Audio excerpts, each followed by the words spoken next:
Well, happy Sunday morning, everyone. Sorry I was a little late. I was rushed. As I was just, I was up, made coffee. I'm doing fine. I'm doing stuff. And then she had a leg hold around my head. So, welcome to the program. Happy Sunday. And I hope you're doing well. For those of you who don't know, the Sunday morning show is not broadcast over on Subspace Radio. Because we're a little more informal and probably a little naughtier on here than we should be at times. So I got to tell you, my wife's got muscular thighs. Here. There we go. Oh, we got a small one. Oh, there is the beautiful child of my loins. Hey, look at them. Show them your beautiful makeup. She did that all by herself. Can you say hi? Hi. Are you Wednesday? I'm emo. You're emo? Oh, you're emo? Oh, that's a good thing to know that you know what that is. So there you go. Hi, folks. That's my little girl. The boy is off to sleep over with a bunch of his friends. And somebody else's place this time. We usually are the ones that have all the kids over at our house, it seems. And so he and a couple of his friends were staying over at another friend's house that live in a small apartment. I hope his mom survived the night. Rowan's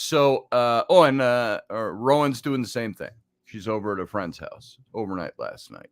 So, looks like Wednesday. That's right, Grumpy Stack. Yep, she's being goth all right. I don't know where she picked that up. Probably all the videos they watch. So we have so many videos that are banned for them. They can't watch TikTok. We don't do TikTok in our house.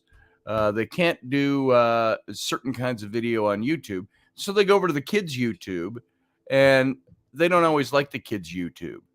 And so they go to the adult YouTube, and they see all kinds of junk. I'm sitting in the kitchen, and I'm hearing fuck this, and look at my boobs and stuff like that coming from the YouTubes they're watching. I'm like, and it's, mostly college-age kids that look like teenagers still doing all these stupid videos they do, making a ton of money doing them because kids watch them. But this is where my kids are picking up all that stuff. So, hey, Cordia from Tampa, good to see you. And Grumpy Stack, good to see you. And Matthew Sainsbury, good to see you as well. Uncle Dave Potter's here. Let's see who else we got in here. Philip Blair, happy Holy Week, he says. And Subspace Radio, Russ is here. And by the way, in case you don't know, Subspace Radio is now merged back into and now again the owner of Odyssey Radio. So when I have my slip-ups, sometimes I go, coming to you live on Odyssey Radio. Oops, I mean Subspace Radio. That is now a merged entity. So we got to work up the way to present that the best. Hey, Jim Dawson, good morning. Good to see you, brother. And who else we got? Field Guy was here early. Don't know where he is now. And so good morning to you if you're still here. So everybody that's heading in, good morning. Good to have you here. And what have I got? Before I get rolling here, I see Uncle Dave is in the wings. I'll bring him in a few minutes. But I wanted to mention something to you that I saw that is very bothersome to me. Now, you know me, I don't like to get on the show and just talk about what bothers me. I talk about a lot of stuff on this show, but this really bothers me. It's the trend I have seen since the shooting, the mass murder in Nashville last week of 6 people dead, and they find out it's somebody from the trans community that was having a problem and had to kill the Christians, and probably a backlash to the Tennessee law. And so what are we seeing? We're seeing all kinds of things. We saw the White House press secretary this week, Jean-Pierre Bourgeois. I can't ever think of her last name. Jean-Pierre is all I know. And I know her last name. I just can't think of it. And she's up there and talking about this shooting, and then talking about the poor, repressed trans community. And that you're seeing all kinds of sympathy going out to the trans community. And one thing I saw this morning is that while they are burying 6 people, 3 of them 9-year-old children, Madonna announces, yes, that Madonna announces that she's doing a concert in Nashville to support the trans community. Now you tell me that's just coincidental. You got to plan these things months ahead. But she either changed the name from something she had pre-titled, or she got the okay to do it. And so she's throwing a concert in honor of the trans community in the city where a trans person just murdered 6 people. That's not coincidence that she comes out at that moment in time, this moment in time, and makes that announcement. So you're seeing, what about the kids that were killed?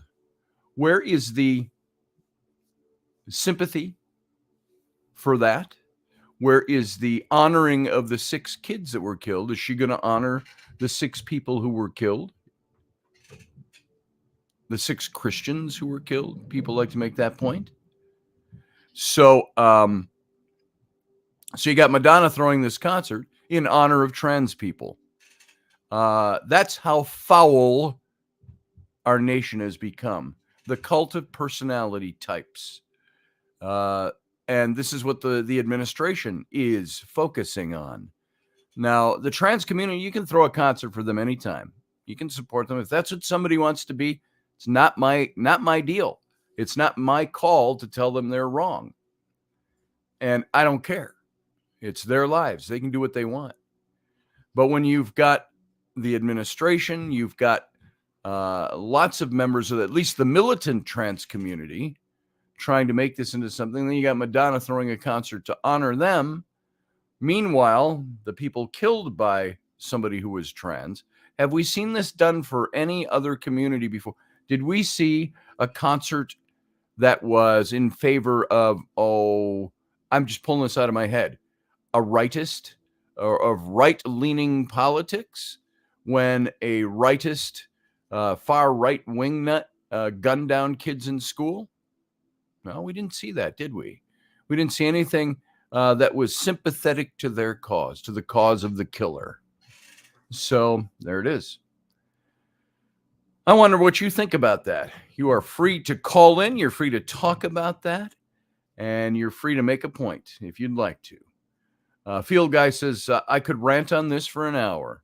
He says, I'm sorry if God felt they were put in the wrong body, but we shouldn't have the crap shoved down our throat every 5 seconds. I believe that. Well, I know what they're doing. They're striving for recognition. They're striving for equality as they see it. They're striving to be recognized for who they are. They want to be normalized. Well, I'm sorry, folks. It's not normal behavior, and it's not normal biology. But does that make me hate them? No, I don't. Should they be able to have equal rights? Absolutely. But they shouldn't have special rights. They shouldn't have special attention. They're just people like we are, going about their lives, doing their thing. More power to you. But don't push it on me. Don't try to, and by pushing, I mean by trying to make legislation work in your favor, by this whole thing now with Madonna honoring the trans people instead of the children gunned down. That to me is atrocity. And this is why governments fail. This is why nations sink. You have to get a handle on this kind of stuff. Hey, Steph Cuervo Queen, listening while grocery shopping. Oh, that should be an experience. Get the mac and cheese. Kraft extra cheesy shells and cheese. There you go. That's what my kids like anyway. Man, my coffee is still so boiling hot. It was boiling over 25, 30 minutes ago, and I've got it in my Celtic pride. Oh, my Celtic pride. Maybe we should have a Celtic pride movement all those with Celtic blood, we should have legislation to recognize us as members of society. So there it is. And if you're in that community, you might see it differently. I'd be willing to talk to somebody in that community and have a debate. Come on the air. Debate, discussion. Doesn't have to be a debate. I'd be willing to talk about that. So there you go. Also, I wanted to mention our sponsor for this show. I'm going to throw up a graphic here for you, which I did not preload. So I'm going to load this while I'm talking. But you want to take a look at our sponsor. And our sponsor is fairylegs.com. That's fairy, just like the Tinkerbell fairy version of the word. Fairy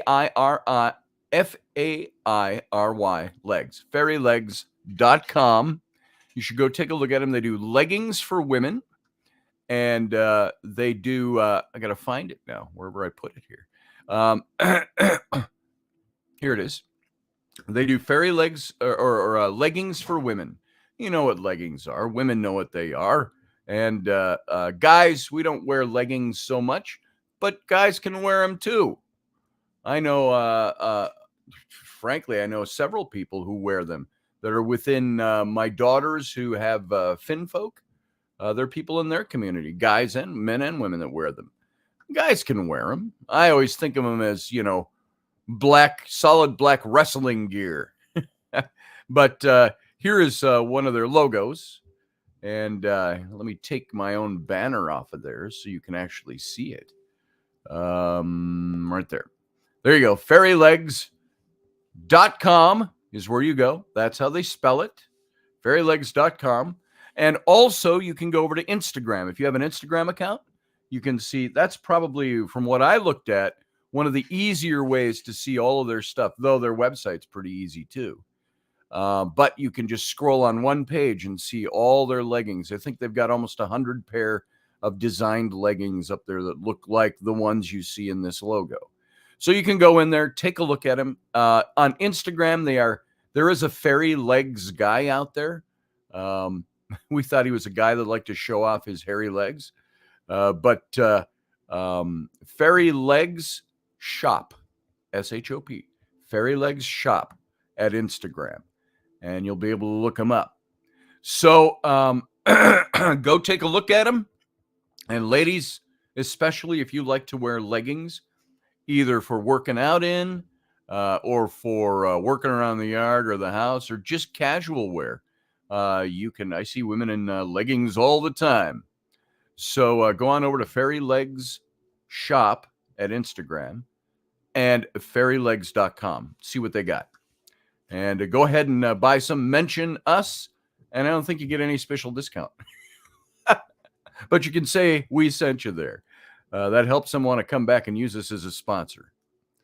And so let me take that down. And then I got one more thing, and I can bring Dave in for this. I want to talk to you about a new. There's Uncle Dave. How you doing, Uncle Dave? And then I got one more thing, and I can bring Dave in for this. I want to talk to you about a new. Dave. There's Uncle Dave. Dave. Oh, I hear your radio or your computer in the background. So I had mentioned to you, and this is kind of fun stuff.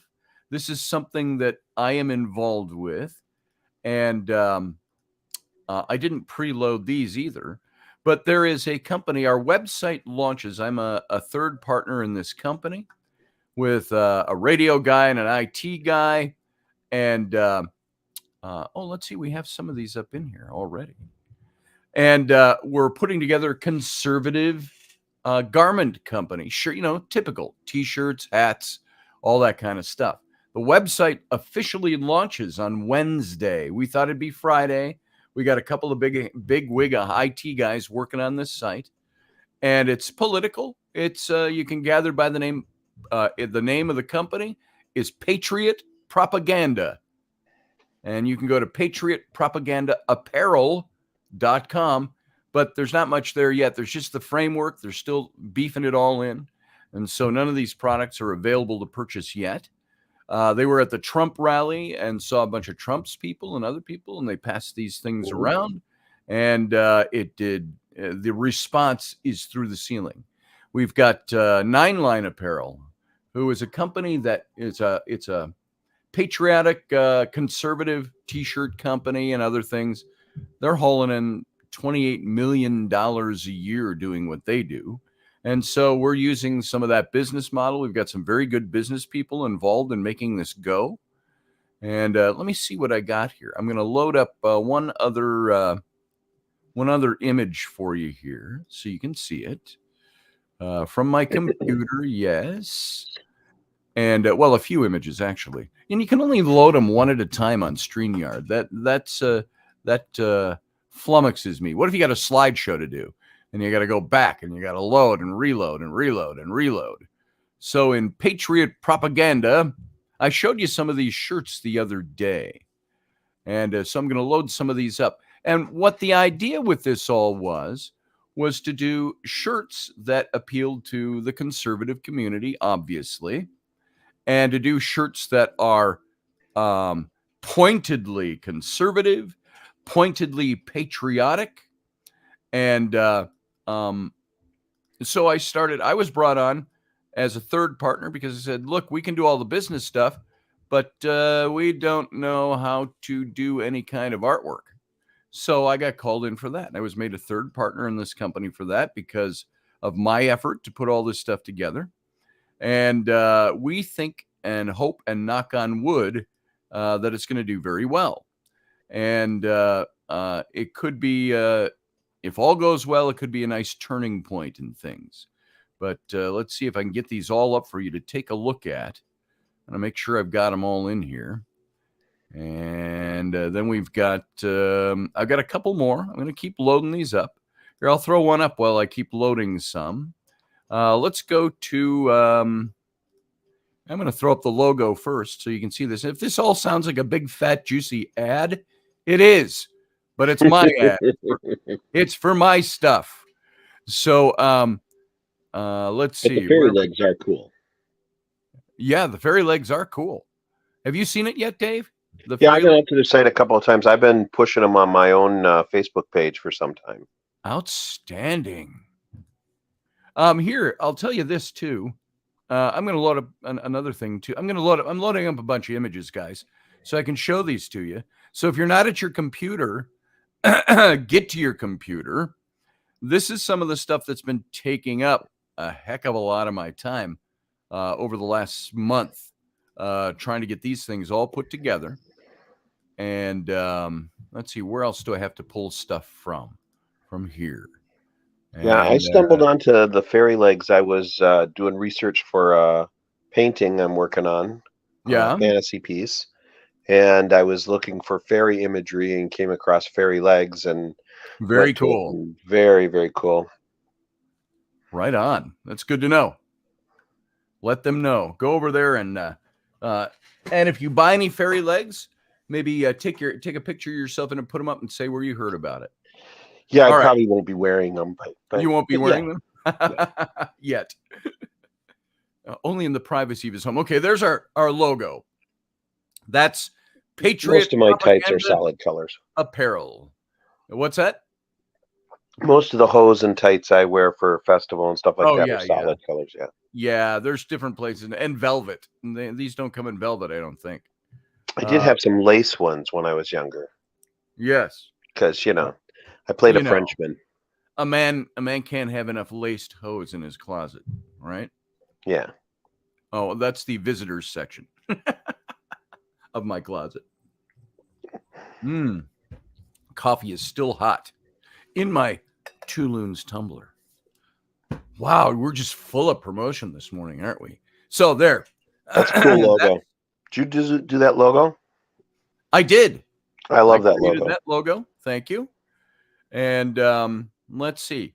I got a couple other things. Some of these have been in here from before. Let's see if I've got them in here. I got this one, but I think that's an old version of it. So I'm going to go to my computer and load 2 more images so I can start showing these to you guys. There's one. And we're doing one more. You should do a shirt, Biden, he's forgotten more than you'll ever know. Yeah, or something like that. Yeah. Boy, that guy. He said he's going to unify the country. You know what he's done? He's unified the country to vote for Trump. Okay. So I love the other day he was at one of the places that was hit by the storm, I think, and he got the name of the town wrong. I saw that. It was like something Fork Creek, and he called it Fork Rock or something like that. Yeah. All right. So, patriot propaganda. The whole idea is to put out a line of patriotic shirts. Rolling Creek, and he called it Rolling Stones. There it is. Rolling Stones, yeah. And he said, you know where my mind is? And we're like, no, we really don't. None of us have that much imagination, dude. Thank you, Sandra. Sandra, if you like the logo, you're going to like the shirts. Now, we're coming out with 3 shirts, patriotic shirts. But then we've got 2 more that we're going to launch later. And we're not presenting these to anybody, so feel privileged on this show to see this stuff ahead of time, because you know what? This is going to go very, very big. And what they first had me doing was a couple of shirts, and those of you you've seen some of these. You saw some preliminary versions of these. Started doing superheroes. We wanted to do a Team Don or Team Ron for the Republican convention coming up. And are you for Donald Trump? Or you're for Ron DeSantis, who has not yet declared, but we're pretty sure he's going to run. And so we wanted to do superheroes of the 2. So here is the Donald Trump shirt. Boom. We wanted to do them as superheroes. And mind you, the Democrats are going to hate these. Oh, yeah. From the get-go. So these are this is the preaching to the choir type of stuff. And so we got Donald Trump as the return of Donald Trump. We had originally done him as kind of a Batman figure, and I thought, we're going to run into copyright issues. So we did our own superhero version. And then we've got Ron DeSantis. He's done like this. Boom. Truth, justice, and the Florida way. So there's your Ron DeSantis. And so Matthew Sainsbury, you said, I just feel that job is he wearing Speedos? He says, I just feel that job is too overwhelming for Biden. That's the least you can say about it, Matthew. It's not overwhelming for Biden. It's impossible for Biden. Biden hasn't done it since he's been there. Biden is being led by the group of people that made sure that cabbage got elected to office. Or whoever's playing Biden. Yeah. Yeah. The job is overwhelming for Biden in the sense that he shouldn't be president. You don't want somebody who is the leader of the quote unquote, the leader of the free world, who doesn't know where he is. That is not a leader of a country. So seasick here. Yeah, so there you go. All right, those 2. And then we got other shirts. We got then we said, let's do these 3 other shirts. And these, we're not going to launch the superheroes till a couple weeks down the road, but we've got this one. This is Audit the Fed. And you got the Federal Reserve over on the right there, and a crowd of Americans down in the middle with waving flags and torches chasing bankers down the street. And we devised this shirt, by the way, before the banking crisis was in the news. We did this shirt about Dems are going to love that one. 4 to 6 weeks ago. We did this shirt. So there's that one. Audit the Fed. And then we have supremacy through diplomacy. And I'm revamping this shirt a little bit. The bombs, the only criticism we had was people couldn't read what I put on the bombs. You know how in World War II, and even now when we bomb things, they wrote graffiti all over them. Take this, Adolf, when they were bombing Berlin, or Hiroshima. They'd written things on the bombs. So I've got on there the truth bombs, liberty, the First Amendment, Second Amendment, so on, and up the line. So we're just going to make those a little more visible on the shirt. But there's the supremacy through diplomacy. And by the way, we're also selling all of these shirt designs as prints. So you can buy prints in varying sizes up to movie poster size. And we've already got people wanting these, wanting to buy the movie posters signs. Then we've got the very religious one. He said there's a section of the conservative movement that's uber religious, uber evangelical, and so we did this shirt for them. And God and Country, and it shows the Jesus with the crown of thorns, his hands tied, bleeding down his garment, and at his feet, right under the word country, you see the American flag. And the idea was supposed to be symbolic, is that he died for us.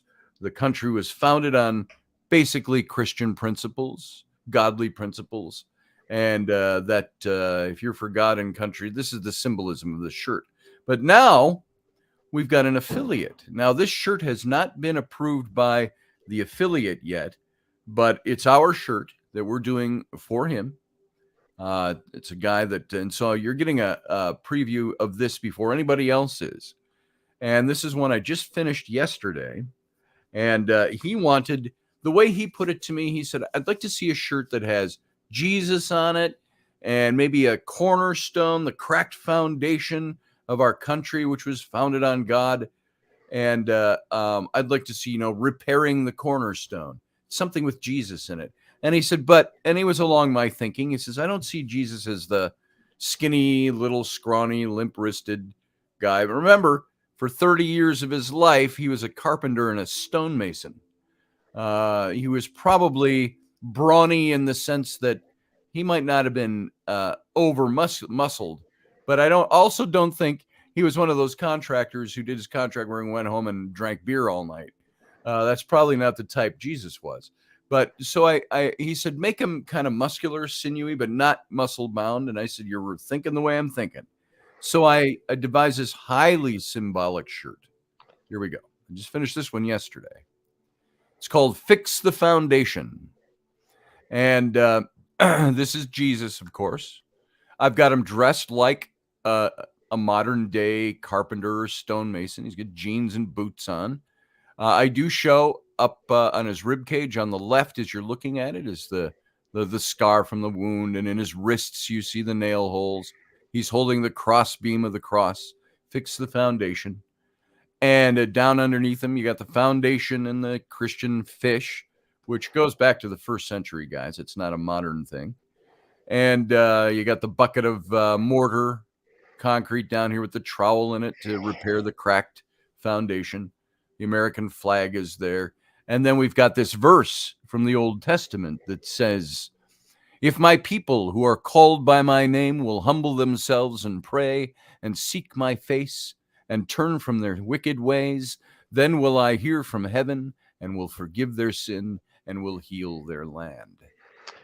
So it's a whole symbolic message to turn back to God from the conservative movement. So there it is. Thank you, Anita. Interesting first century anecdote. So yes. The fish was a secret symbol between Christians. So you could stand there and talk to somebody and with your toe, make a little curved line in front of you, like somebody might do in the dirt, right? As you're talking. And if you're talking to a Christian, they would put their toe on the line and curve it, do the same thing, but from the other direction, forming the fish to say, yeah, I'm a brother, basically. Yep. And the fish had it's actually the etymology of the word or of the symbol maybe goes back to the fact that the disciples were fishermen, most of them.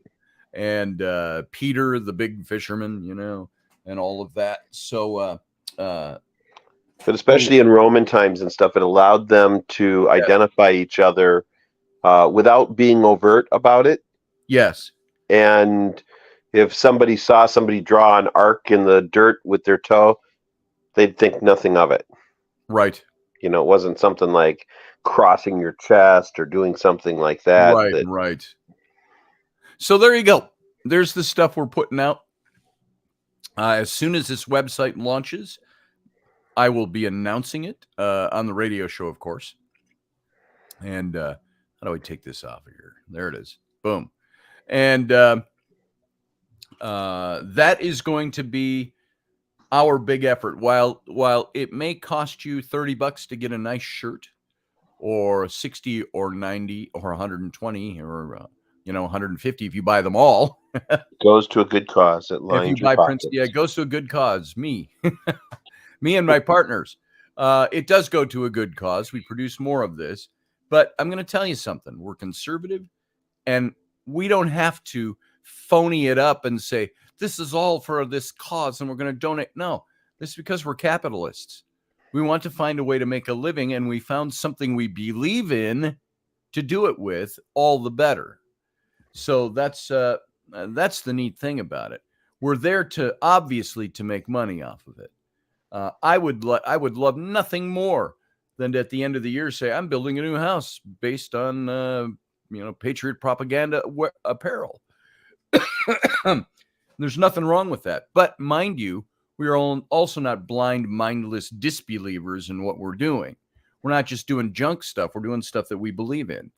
And as the website says, it says American-made, Patriot or veteran-owned, and conservative loving is what it says on the website itself. Hi, Rowan. There's Rowan. She's staying overnight at somebody's house. How you doing? You can call in if you want, Ro.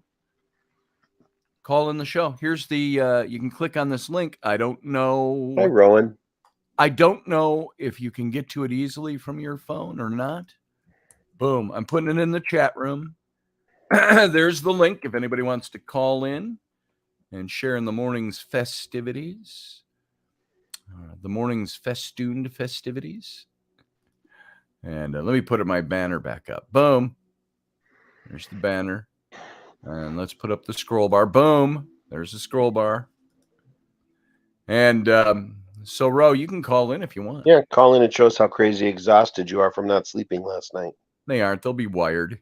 It's the way they all are. The way all those kids are. Tons of sugar and caffeine. Ken Ballos. Good morning, Ken Ballos. KB. KB. Good to see you.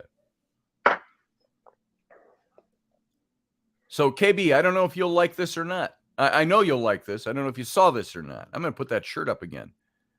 I know KB you'll like this. There is our shirt that we're doing for one of our affiliates. And I've got it partially covered by the brand. Let me take that off. There it is. Fix the foundation. If my people who are called by my name will humble themselves and pray and seek my face, then and turn from their wicked ways, then will I hear from heaven and will forgive their sin and will heal their land. So this is a shirt promoting the turning back to God.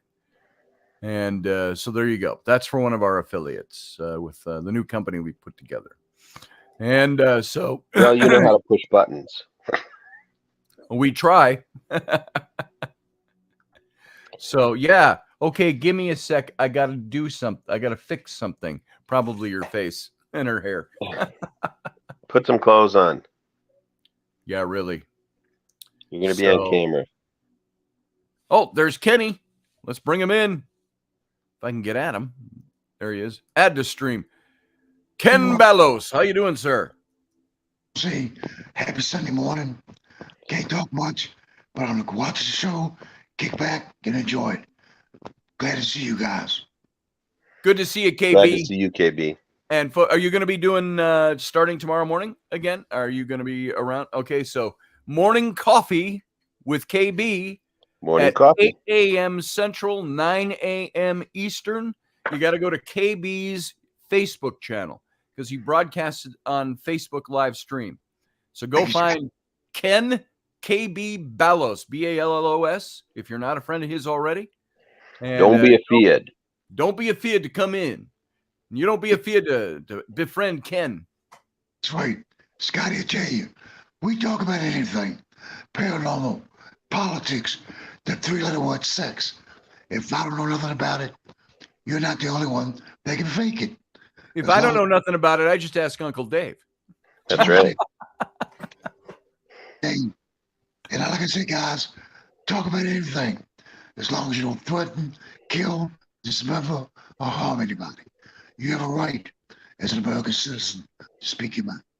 There it is. Love you guys. Love you too, Kenny. Good to see you this morning. You see, he's got a lemon and honey for your throat, and whiskey.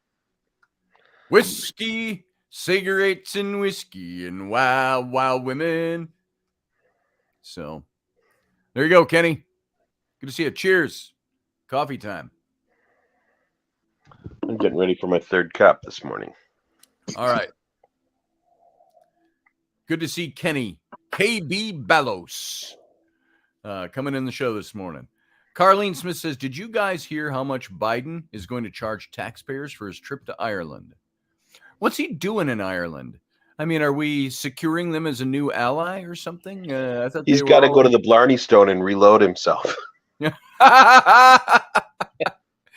it is. I've got to reload. So how much is he charging us, Carlene, for his trip to Ireland? Now, of course, that's one of the perks of being president. You travel around the world. The taxpayer pays the bill. Yeah, I don't begrudge them that. I don't either, even if it's just a vacation. Because they all do traveling. It all comes back to us. It's never cheap because they can't. It's not like they just travel by themselves. There's an entourage. There are 2 Air Force Ones that go on every one of these trips. There's a caravan. There's one of those huge cargo things carrying a caravan of cars inside it. Limos and all that. It's not cheap for our president to go someplace. And how many Secret Service people did he have? How many administrative people does he have? It's not cheap for the president to fly. And it doesn't matter what party you're in. It's just not cheap. So I don't bitch and moan about that. There's some things where it's like every weekend to go back home. That's a huge expense. It's like, really? Because you're doing that huge entourage thing just to go back to your house in Delaware, which you could probably take Air Force One and fly there a lot cheaper. Yeah, you could drive it a lot cheaper. Well, yeah, from DC to there, it can't be more than an hour drive.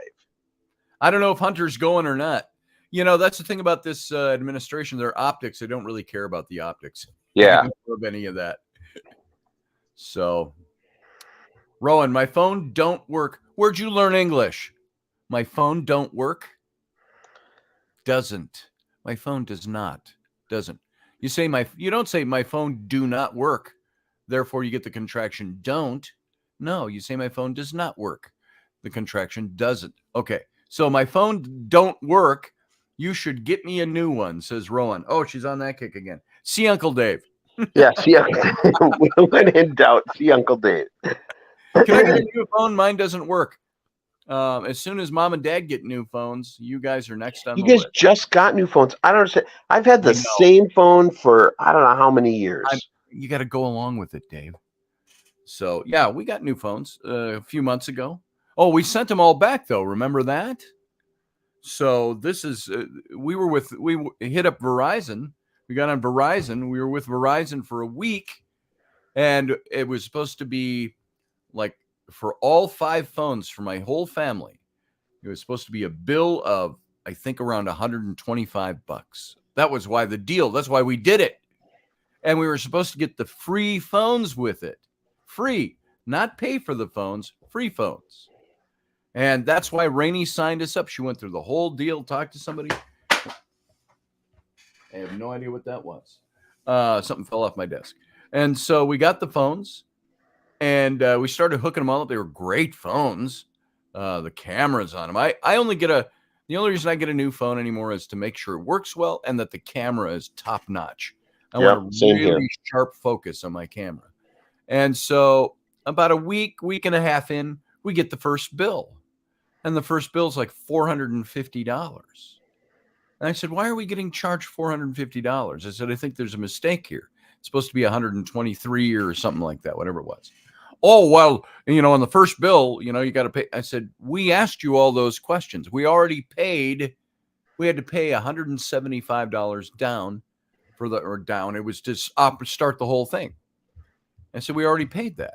Well, the phones aren't really free. They're free, but you got to pay for them every month. And then we reimburse you every month into your account. And I said, what? I said, what? They're free, but we charge you for them. That's exactly what they said. They said, we charge you this much money. It was something like $40 per phone per month. We get charged. We have to pay it, but after we pay it, they reimburse us back into the account. I said, how does that work? I said, Well, I can tell you how that works. Because imagine millions of customers across the country dumping cash into their bank account. They're making interest on that money. Sure. And then they pay back, and what they've paid back is probably less than what they're making. Yep. Gives them a better cash flow. So, bottom line, I sat on the phone for an hour with them trying to get them to explain it to me. And I said, okay, here's the bottom line from me. I said, we're canceling this account. Oh, are you sure you want to do that? I go, well, we're still within that 30-day window. So let's cancel it. We'll send all the phones back. So we sent them all back and canceled the account. And we went back to, we're on like Sandra. We're on in the United States. We got like 100 of those. Pay as you go. Wait a minute. I got to interrupt. Rowan went 30 days without destroying a phone. Yeah, she's had this. It's got cracks on it and stuff, but yeah, she's. Sorry, Rowan. Ryan Gale.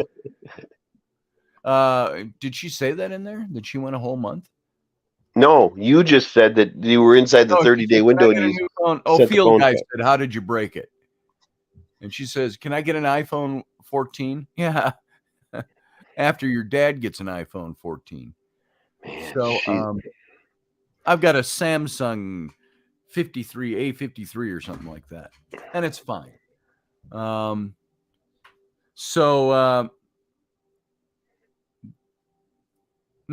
you can't get an iPhone 14. That kid is such a status queen. She is. Doesn't matter if it's good or bad. It's just got to be whatever the hottest thing is. And by the way, is Biden in fear of being taken out overseas? I mean, any U.S. president would be, but why would an assassin look at Joe Biden and go, I think you just go, eh. Here's the thing. Right now, the way the government's being run, you'd have to have 15 or 20 bullets to shoot to take the head of the... It's like, That's right.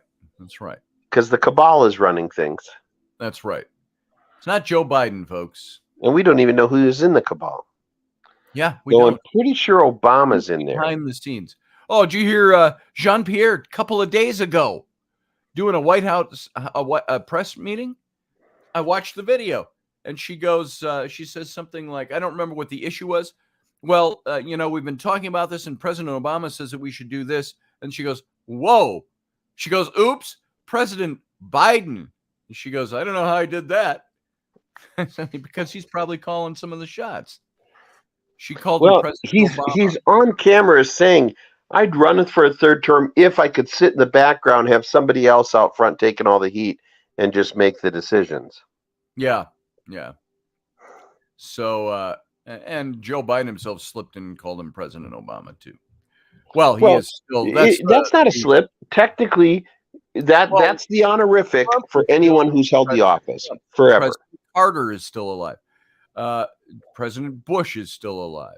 Notice, though, when they talk about Trump, they say ex-president, which implies he was removed from office or something, instead of saying former president or just President Trump. Right. It's President Obama. They don't call Obama ex-President Obama or former President Obama. And if they do, that's a small thing. I don't really care. What it comes down to is I noticed that while he was still in office, the media didn't refer to President Trump as President Trump. Just Trump. As Trump. But they would call Obama President Obama, Carter, President Carter. So it's a subtle bias that comes through. Anyway, so that's that. So what else we got here? I'm looking at the chat room. Dave, I was going to ask why you cut your beard, then I saw the braid. Yep. There it is. Let's see. Sandra, had my phone for a while. Mine's a Samsung. Yeah, mine's a Samsung too. And was this a refurbished one? I can't remember. I'm using a Pixel. A Pixel? Yeah, like a 4A. Oh, yeah. I have no idea what number they're up to now. So It's got pretty good screen resolution. There's my lovely wife as my background. And she was up and everything up there. I hope she comes down to join us at some point today. How's the new show going with Wendy and the girls? They haven't done it yet. There were a couple of them that were just sick like dogs the other day when they were going to get the initial thing put together, and it hasn't been rescheduled yet. So sometime in the next week, they'll get something going. So, yeah, most of Biden's cabinet are former Obama's cabinet. Yeah, and that's okay. I don't care. And the rest of them are idiots that were just hired because of their gender or their color or their whatever, and they don't know how to do their damn job. They're not there because they're good at what they do. They're there to be symbolic. And that's not the way to run a country. I'm sorry. I know that, and I'm not We're going to make amendments and stuff and put term limits in. One of the things that should be your cabinet positions have to be held by people that understand the industry in which the cabinet is overseeing. What about the new aviation? What do they call that? The Secretary of the FAA? Yeah, they had him, and they were interviewing him in Congress. He didn't know anything about aviation.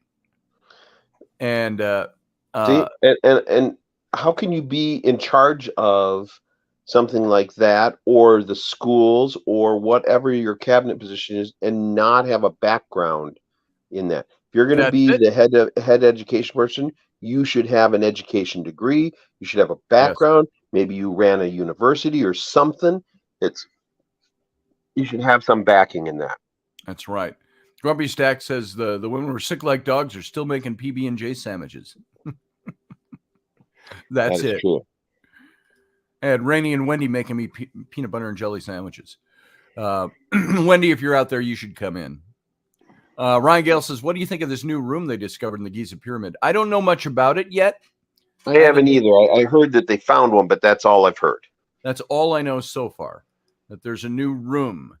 And that new room had something to do with, they think, another king's chamber or another. So let's see what they say. A giant power plant. Who knows what's in there? Yeah.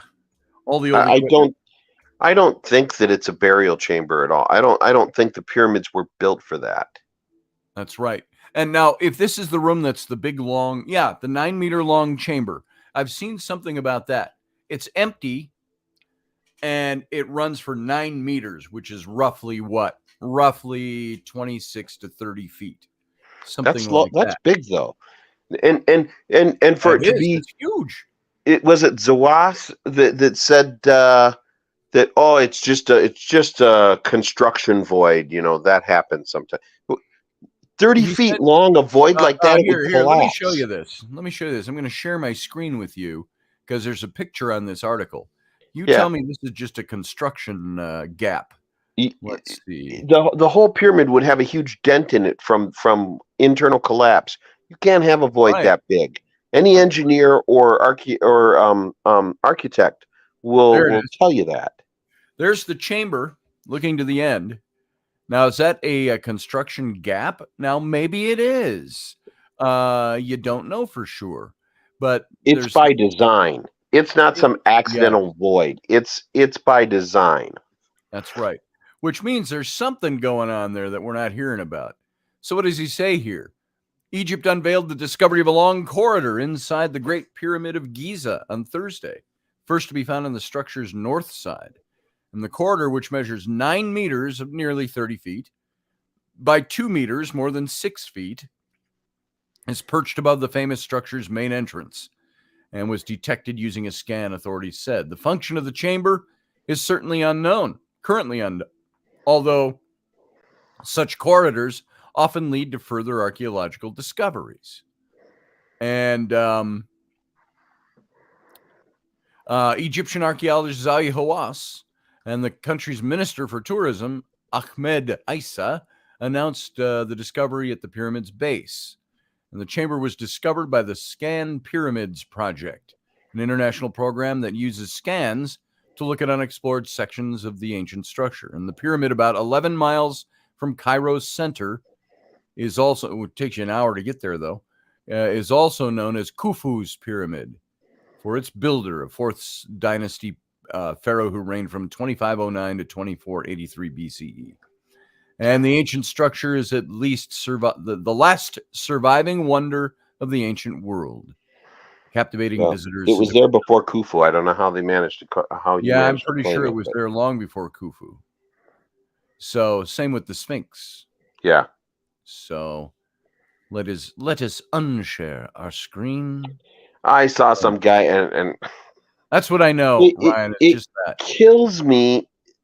The crap that people put up on the internet. But this guy had this whole thing on, I think it was on YouTube the other day that I came across it. I didn't watch it because it was obviously just crap, but he's saying that the 3 pyramids are actually the tops of giant obelisks. No. Yeah. I'm like, what? No. They're built on bedrock. Come on. Yeah. Come on. I know.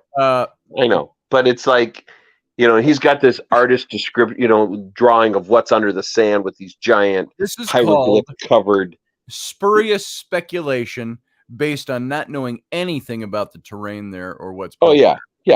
But I'm just like, the pyramid itself, they said, was built on an outcropping like a hill of bedrock. Bedrock meaning that goes down forever. But that bedrock, and they just built around this mounded part of like an outcropping.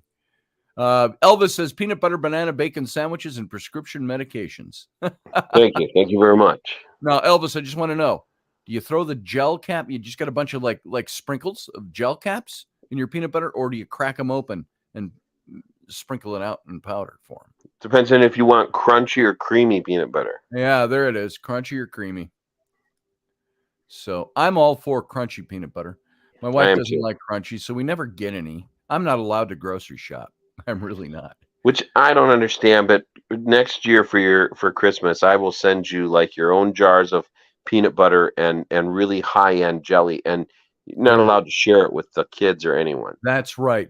I love, again, I mentioned this once before, go to Hell's Kitchen restaurant in Minneapolis. They make their own peanut butter. They have crunchy, but it's not like just lumps in it. It's like this. It's thoroughly crunchy. It's like all the little bits of crunch and little bigger bits, and it's all wound into the peanut butter. And they make their own peanut butter. They bake their own peanuts, and they do it right there. Gotta be careful how you say that. So that's the best peanut butter I have ever tasted. And you can order it online. Go to Hell's Kitchen. There you go. Don't they have meat toast too? Meat toast. That I don't know. I think Hell's Kitchen is the one that does meat toast.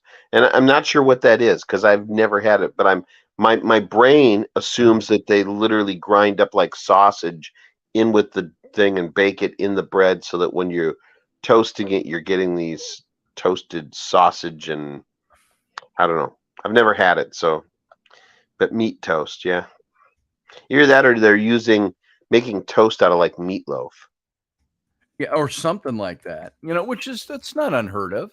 You could do that. You could imagine doing that for like a breakfast sandwich. Well, that's what's on their breakfast stuff.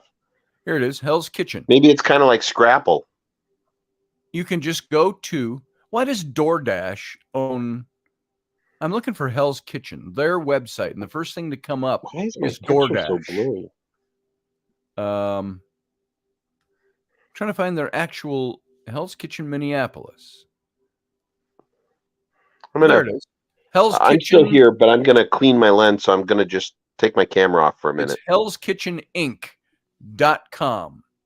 They had the best Bloody Marys. Used to go out there with my girlfriend and have Bloody Mary. That's how long it's been around. You can also get their, I was looking to see if they still had their stuff you could buy. Their, I'm curious, and I don't see a thing to it. We used to go there for breakfast on Sunday mornings, and it was just an amazing place to eat. Little hole in the wall almost, unless they moved. I don't think they have. Behind the scenes about our service charge, events, nationwide shipping. I know you can buy their peanut butter, but I don't see it on here. Have they stopped doing that? That would greatly vex me because then I couldn't order any either. So let's see. I'm going to put on here. I'm going to do a search. Hell's Kitchen peanut butter. Minneapolis. I'll put that in there just to make sure. Peanut butter. There it is. Hell's Kitchen peanut butter. Our peanut butter. Here, I'm going to put this in there. Guys, I know I'm promoting somebody that's not paying for advertising or anything like that, but I think it's fun. Let's As I'm the going to kids put this say, link in there. not a sponsor. Yeah. So go to this link. You'll see Hell's Kitchen peanut butter. This is the shiz, man. This peanut butter is the best. They call it the big ass 3-pound mega jar of Mitch small batch peanut butter. You can get the big jar, you can get the little jars, and it ain't cheap, guys. It ain't cheap, but it's good. So let's say I want to get a quart, 32 ounce, quart of peanut butter. Add it to the cart. Boom. Let's see what it costs. Unable to add item. Oh, select the gift wrapping. I don't want to. No gift wrapping. Now add it to the cart. Let's see what it costs for a quart of Hell's Kitchen peanut butter. I'm going to go to my cart and look. $22. And that's not as out of line as I thought it was going to be. I mean, it was expensive before. You know, you can go to the store. What's a jar of peanut butter cost, Dave? A big jar. About $5. If jelly costs you almost $6 for a large jar of jelly, and I know this by experience, what does a large thing of peanut butter cost you? Like Skippy? About $5. About $5? Probably. I'll bet you it's closer to 6 or 7. But that's my guess. Not more than 8, though. So $22 for a big Mondo jar, a quart. Well, is that even the biggest jar, though? What's their biggest jar? Let's see. Oh, the big-ass 3-pounder. Let's see what that costs. Add to cart. I want to see what the big-ass... That's $32 for the big-ass 3 pounds of peanut butter. That's a little over $10 a pound for your peanut butter. I could do that. And you can order it. So you want to taste the best peanut butter in the world, as far as I'm concerned, go over to Hell's Kitchen, that link I put up in there, and go find it. I think you'll really, you'll enjoy it. So, Matthew Sainsbury says, I've seen some here at $15 or more. Well, you're in Barbados, too. Yeah, you live on an island. Everything has to be imported. Off the coast of America. Yeah, it's going to cost more there anyway. So, hell, I bet it's that much in Hawaii. Yes. Big ass. So they're targeting this toward fat people, says Field Guy. No, they're referring to the size of the jar. But, you know, you can take it any way you want. You sit and eat it in one sitting, yeah, you probably get a fat ass. But that's good peanut butter. It's anti-diabetic food. Hello Kitchen. Food is good but expensive. Hello Kitchen. I haven't been there. I think they mean Hell's Kitchen. Elvis? Oh, Hell's Kitchen? I think they mean Hell's Kitchen. Elvis, are you in Minneapolis? Do you know? Or were you looking at their menu? You're talking about Hell's Kitchen? It's good. It's very expensive. Now, mind you, I told you I used to frequent that place with my former girlfriend, my ex-girlfriend. There you go. And you know her. We'll just use her first name, Lindsay.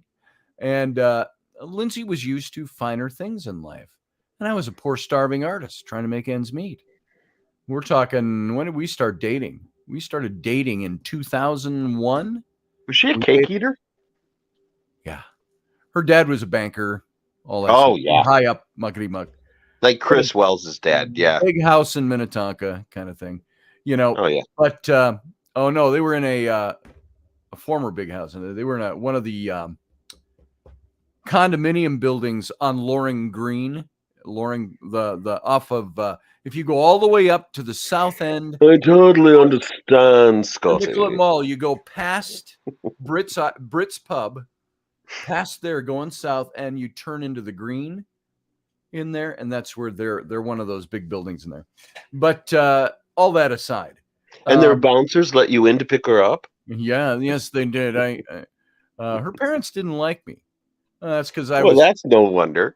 I was in my early 40s and she was in her early 20s. So, she was 26 when we started dating. And I remember saying to her mom was bumped into me at her apartment once, at Lindsay's apartment. And Lindsay was coming home. She was a flight attendant coming home. And so I went to get some stuff ready for a dinner and stuff like that. And her mom started, I'm not very happy that you're dating my daughter. But before we started dating, she used to like me a lot. And she used to say to her daughter about me, she'd go, "Oh, someone's sweet on you." And then she found out I was in my 40s. Then the whole thing changed. And so I said, "Let me ask you something." I said, "How long have you been married?" I said, "According to Lindsay, you were married when you were 26 years old, right?" I said, "Do you think Lindsay at 26 years old could make decisions about who she wants to date? Or does she need her mom's approval? Did you need your mom's approval to date your husband when you were 25 and then you got married at 26? I said, "Why don't you extend to her the same amount of liberty that you gave yourself?" And she didn't like me. But anyway, I would take Lindsay to Hell's Kitchen. And I probably shouldn't use her name for those people out there who know who she is. So we dated for 4 years. We broke up March, well, almost exactly now. What would it be? 2003, it'd be 18 years ago. And I already knew Raini, but Raini and I didn't start kind of hanging out and dating until August of that year at Festival. And then it was all the way January when we really started officially getting it on officially that we are a couple, even though we did all those. Raini practically lived in my house that first 6 months. Following Scotch and Cookies at about 10:45 on Thursday night. Yes. Scotch and Cookies didn't end until 6 a.m. Yeah, I know. But, we were together for all that time, and I finally made it official. I almost lost Raini due to my stupidity and said, because Several I was times. the guy for only once. And because you've been stupid more than once. I've been stupid a lot, but there was only one time where we kind of broke it off. And that was about 6 months in, because I was the guy that was like, "Yeah, I like this whole thing, friends with benefits and hanging out, and you living at my house 5 days a week, but I'm keeping you at arm's length. I don't want a relationship," is what I said. I mean, how dumb is that? And she stuck that out. And then I did some stupid stuff because I was trying to prove to her and myself that I'm not going to get hinged at anybody. And she came over to get all her stuff one day. And I remember it. She was absolutely beautiful. The hair was sweeping. And she had on I would call a men's white dress shirt. I'm going to walk out of there with my stuff or an engagement, one way or the other. That's it. And I came to get what I want. It was actually that day. And there was another woman that stopped by the house when Raini came over. Another woman, I was kind of another one of the strings of these women that were around. She was my age, a little younger than I was, but about my age. And you'd know who she was if I told you. But she came over, and she was, because I think it's because Raini was there. She was like doing the peeing on the fire hydrant thing. She was like getting all sexual and talk, and she wants to, "Hey, I should stick around after she's done doing what she's doing. I'll stick around," and I'm like, in my head, I'm going, "I want you to leave. I like you. You're my friend and all of that, but you need to leave." And I told her, "Well, I'm going to hang out with Raini today," and I just wanted her out of there. And when she left, Raini had her stuff gathered up, and I remember I dropped to my knee, and I said, "I love you, and I don't want you to go. I haven't been able to say that, and now I am. I don't want you to leave." And you know what? She didn't, and she's still here. So there you go. So, and she owned her own house too at that time. So, what I was going to say though, Lindsay, I lapsed into Raini because that's more important. But Lindsay, who I dated, this girl named Lindsay, and I'd take her to Hell's Kitchen, And she would order. Now, I wasn't made of money back then. Hell's Kitchen isn't a cheap place. We go for Sunday brunch, and she had to get. I got Bloody Marys, and she liked the Bloody Marys, but then she had to have a Cosmo or something like that too. But then off the menu, she would have to order like 3 different entrees and 3 different sides. She wouldn't eat it all. She was you saw her. She was a very lean person. But she did that because she wanted the taste treat of having, the pancake du fleureau or whatever it's called, along with, I got to have this meat cake thing over here. And yes, I would like the eggs, and they're all separate dishes. And so she'd order 3 entrees, and we'd throw all of that stuff into a big box to go home with. And, she'd take some of it and I'd take some of it and eat for a week. I fed my kids breakfast for a week. But I'd spend over $100 taking her to breakfast all the time. Yeah. But that's the way she was. And it was no object. Money was no object because it was mine. And but that's the way she was raised. So Scotty's a lucky guy. Sandra, thank you. So because I was not a find. She was. Anyway. Both of us have been very lucky with our women. That one you're with right now, it's just amazing. Yeah. But up until then.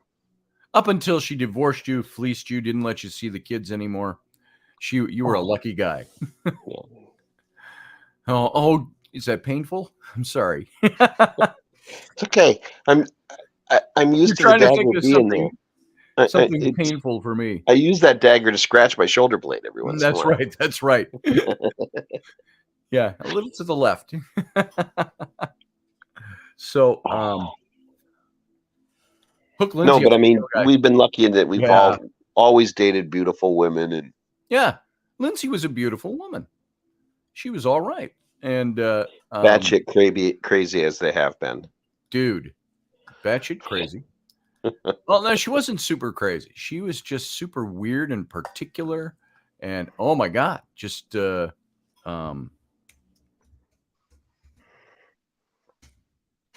see. I'm curious. Susan was a reverse snob. She couldn't stand rich people. That's because the political stuff that they were. You know what? Dumb. Super dumb. I'm just going to be against you because you're bitter and angry every time. Whatever. And at the time I was doing a lot more film work, so I'm hanging with people that had more money, and I'm like, you can't talk to them like that. I will lose my income. Stop it. That's right. So we live off of their dime. Would it be appropriate to show a picture of Lindsay, who I'm talking about? No, don't. I wouldn't go that far. No, I can't. I was just going to show you what she looked like, folks.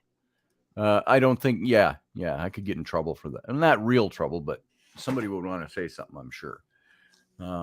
Yeah, best not.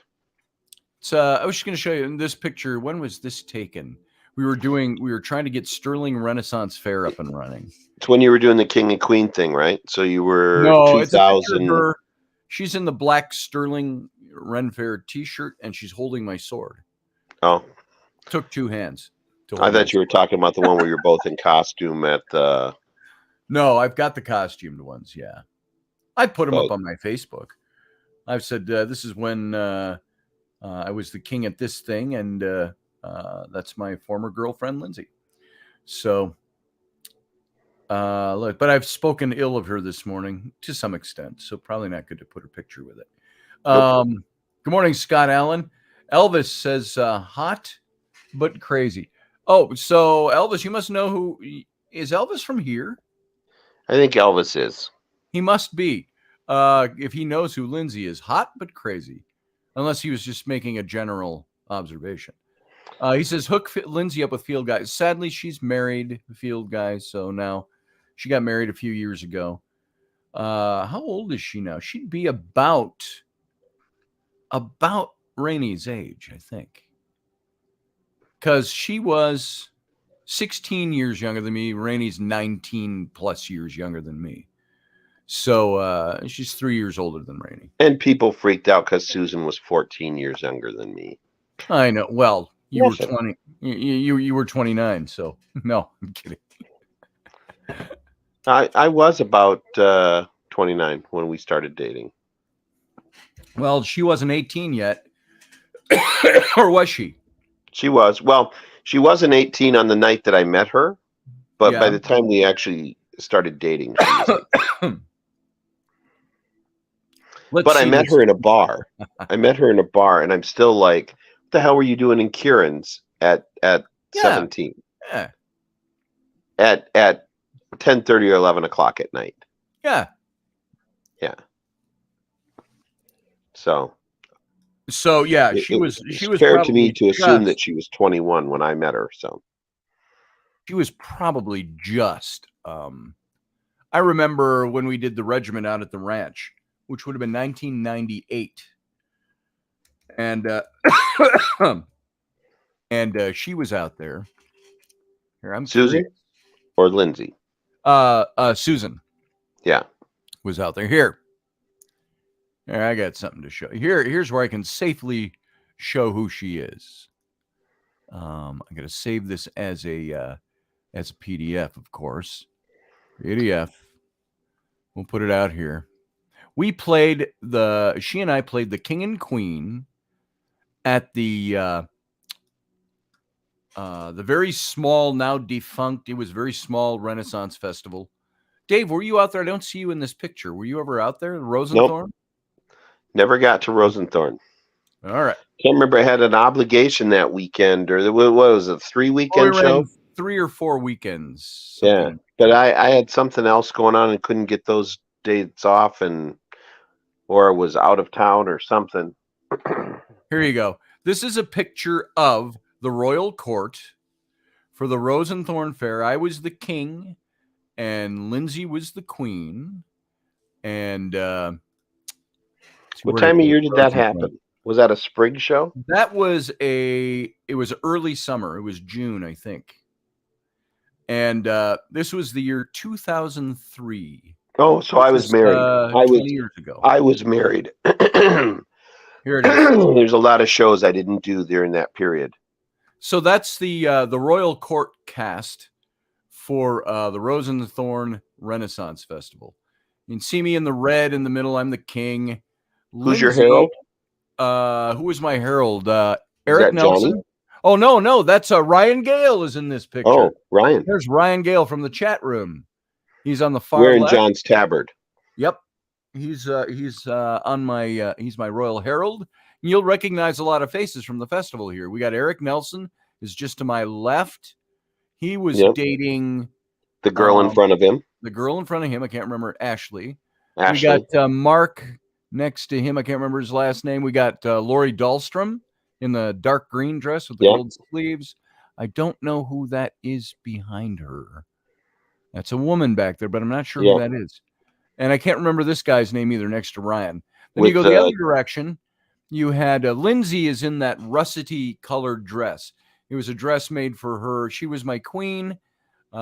She was this dress was patterned exactly after a dress worn by Mary Queen of Scots. And so gorgeous dress.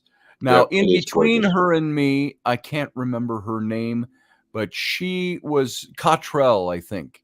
Guy on the very end, Jeremy, was her husband, or is her husband, I think.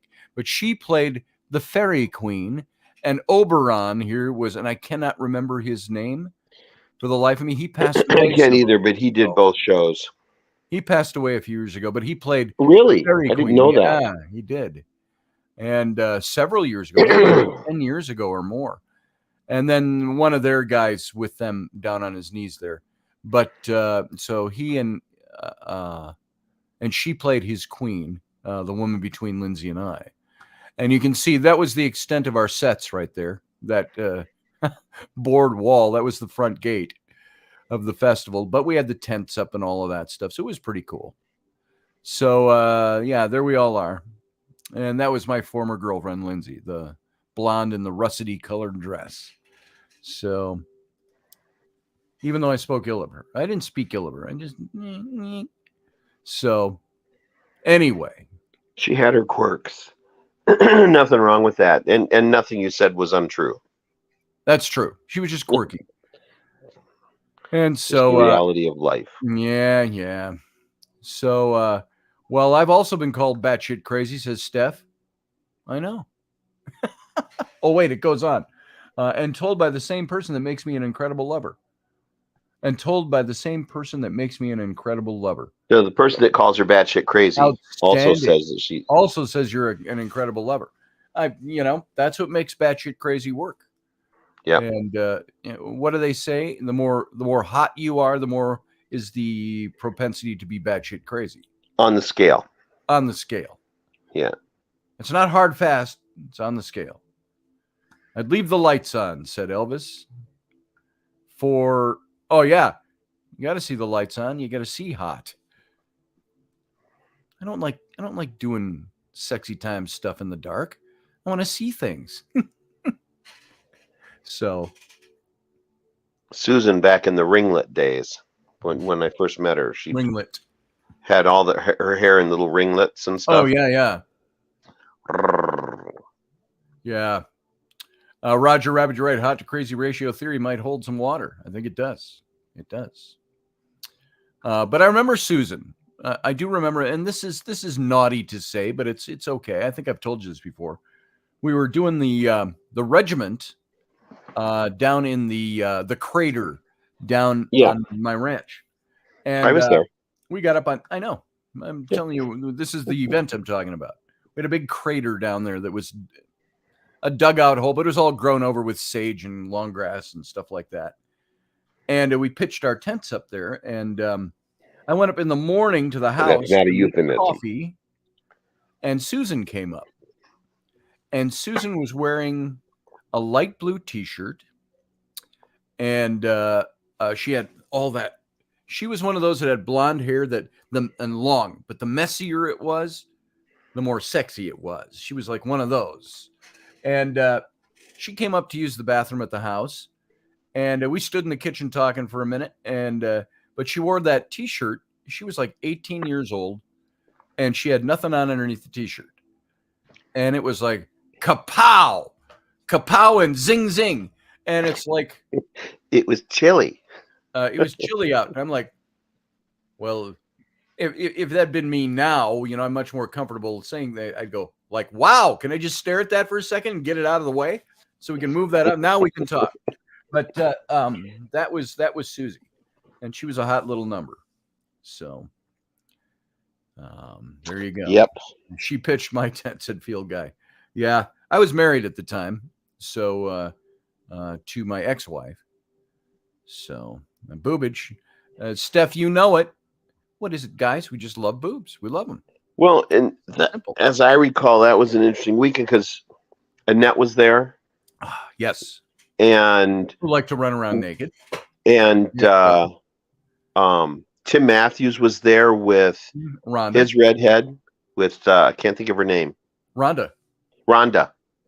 And I was there with Susie, and I think Bill and Laura were there, and Eric and Ashley were there. And this was all it was a rehearsal what we were doing for doing live demonstrations at events. Kind of a shakeout for the kit. Mm-hmm. It was figure out what we still needed, what we didn't need. It was the first big one we had done, I think, where we got all pitched out and tented out. Yeah. So I remember that's where I left my my two troop tents, canvas troop tents, pitched out in the meadow out there. And after the event, I left them up, and the horses got out into that paddock, that side of the ranch, and they trampled one of my tents and got it all muddy. So there's horseshoe prints all over one of my tents. I'm like, God damn it, I did it. And everybody said, keep it that way. Don't even clean it. Don't even try to clean it off. Keep it that way. And they called because it looks like we were overrun at some point. Yeah. And so we pitched that at events. I had my one tent, then I had the horsey tent. And everybody dubbed it the horsey tent. So, but don't know it. Don't I know it, says Sandra. Most of my ex were booby men. We all like them. That's a thing with guys. What is it? See, I'm a small breast guy. B's are fine.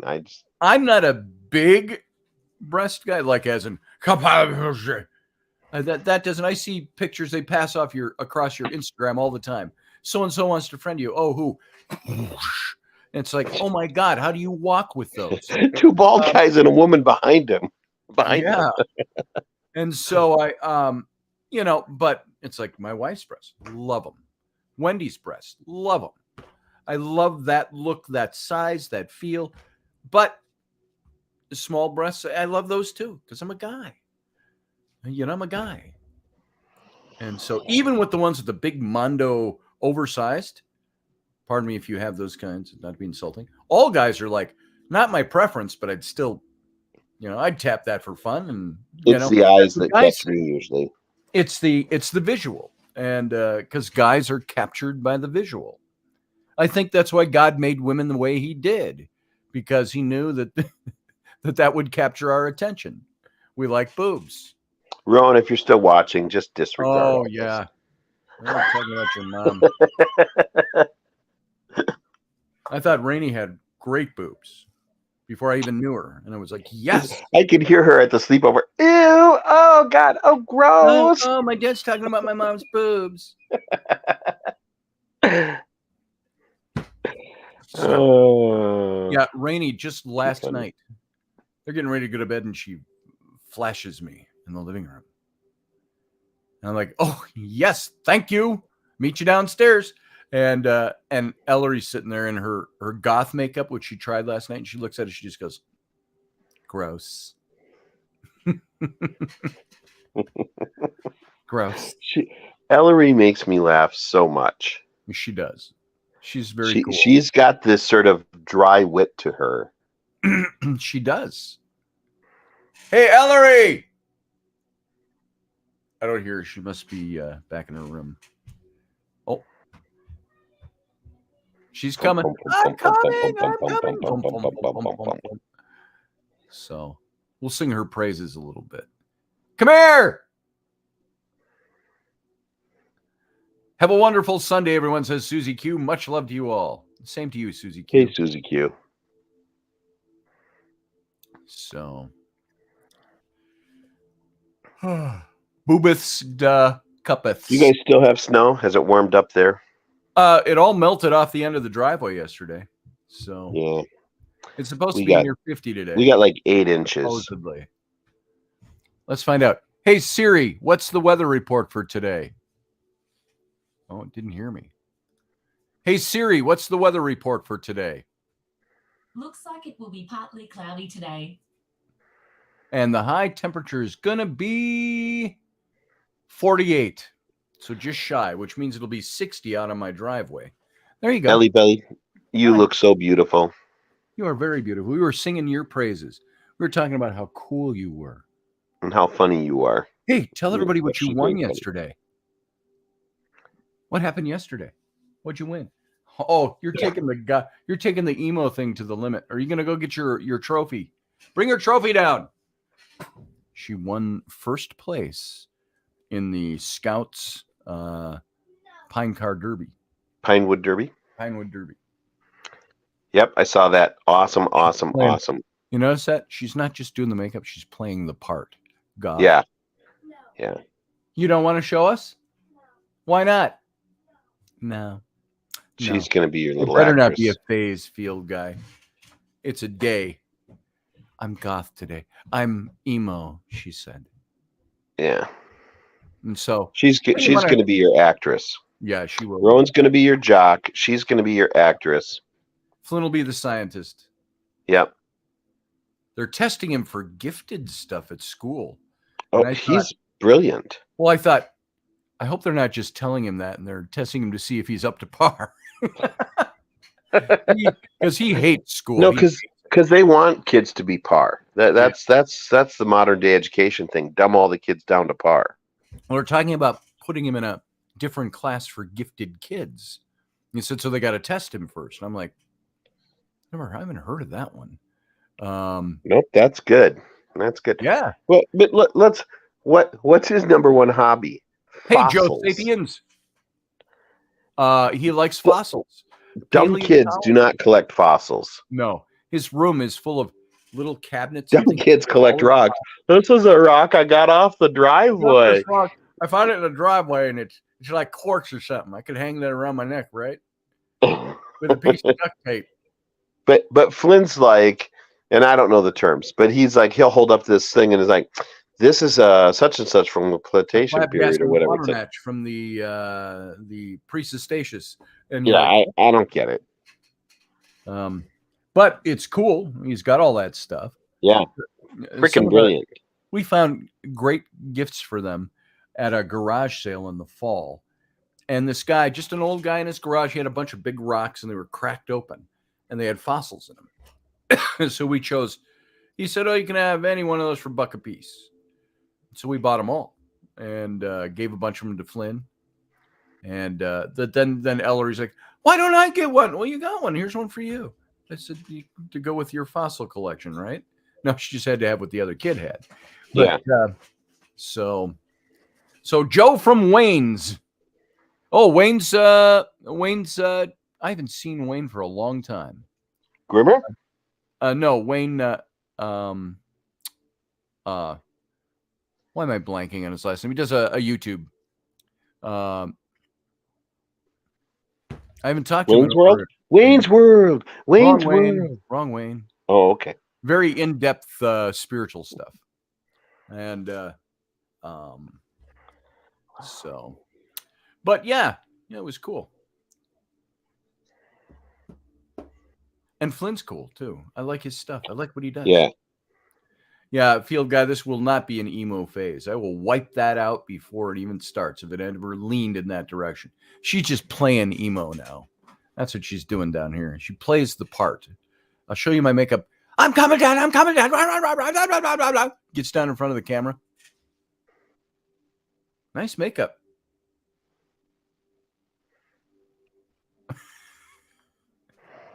So there you go. Wayne Steiger. Duh. There. If only she had the emo thing all the time, she would be quiet.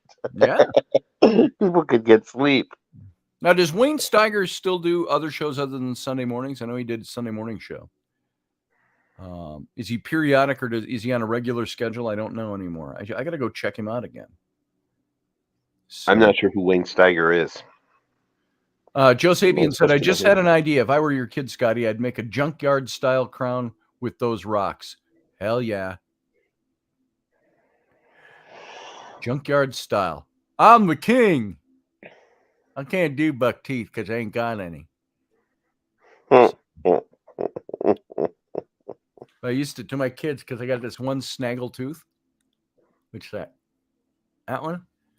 And I would turn my mouth like that. And I would make a face. And I would show that that snaggle tooth would come down. And I'd always do that to them. And they just were, they liked that. They were little kids at the time. 12 p.m. every day, Monday through Friday. There you go.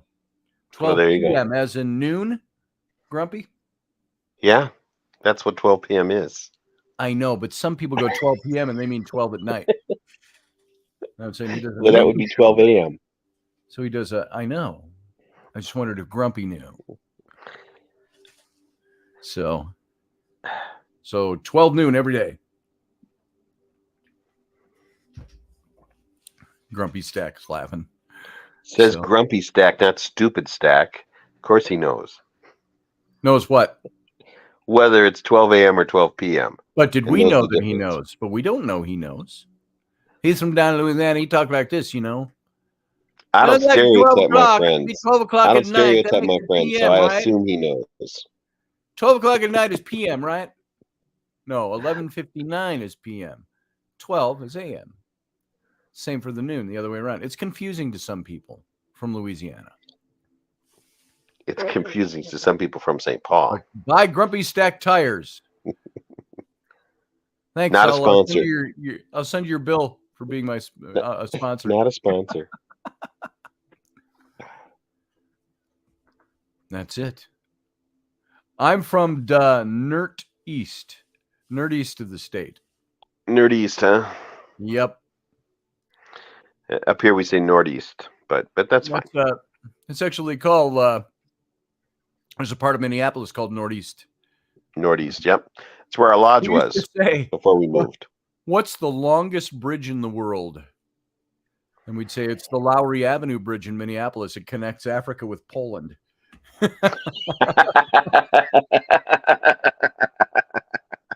That's wrong. It's only wrong because political correctness would say there's something wrong with that, and I just have to think about why. I didn't mean to insult Polacks, but that was Northeast. A lot of Polish population there. Yep, Right huge across Polish the Mississippi population. from North Minneapolis, which was primarily the hood in that area. Lowry Avenue and Lyndale. Whew, Yep. that's about as hood as it gets. And I grew up right there, a half a block off of that. We lived in a house right on Lyndale Avenue. 2910 Lyndale Avenue North, Minneapolis, Minnesota. And there's a great Burger King right there on that bridge. Oh, Just yeah. at the base of that bridge. And one of my friends said, how come that never gets robbed? It's like you don't pee in your own pool, baby. That's right. And then That's the where all the other boys side, went to isn't get the other dinner. side, No, why would you rob a place that you're there every day? isn't the other side of the bridge right where the Grain Belt Brewery was? With the fountain? Yeah. When I was a little kid, we used to just go there and wander around the park. Our dad would bring us My there. first studio in the cities was there in the bottling Yeah, building. that's what it is now. It's like rental space now. It used to be the brewery. So, longest bridge in the world is the Causeway. Causeway. Field guy. Causeway. Causeway.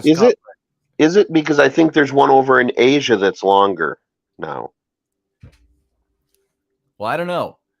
Africa to Poland is a long trip. It is, but I think there's an actual bridge in Asia that links a bunch of islands that's closer. Might be. You take away the water, they're all linked anyway. So. A lot of Polish in the UK, says Sandra.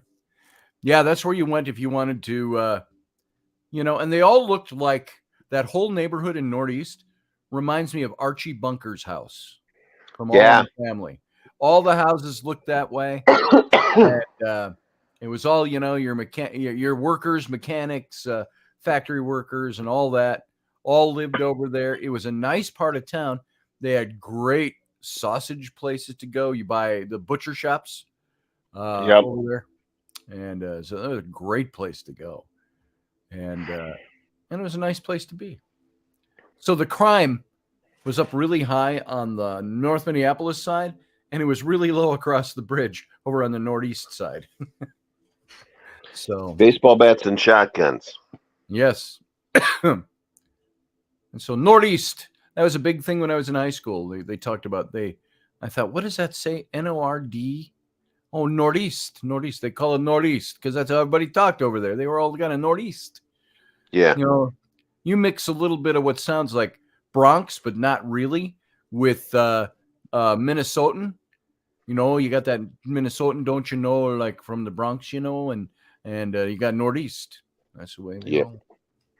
So. Well, so that mural that we've talked about repairing that somebody graffitied is the Welcome to the Northeast mural that's there on the Masonic building. Yeah. They don't want to paint over it. They just want to repair it. And I'm like, well, hard to do because we're never going to match paint. So you pretty much have to repaint the whole background field, repaint the lettering, and the lettering was done with a really nice gold leaf paint. You can restore it by basically tracing it over and brightening it up. You're never going to match the colors because the colors are what? It's just not going to happen. 7 decades old. Yeah. And, that's what I tried to explain to him. I said, I can do quick patches, but it's going to show because there's no way I can create a paint that's the color of that sun-faded paint. After Alexander the Great created a man-made causeway to reach the walled city of Tyre, an island off the city of Lebanon. The causeway still exists today. Yeah, but it's not longer than the bridge from Africa to Poland. Yeah. So,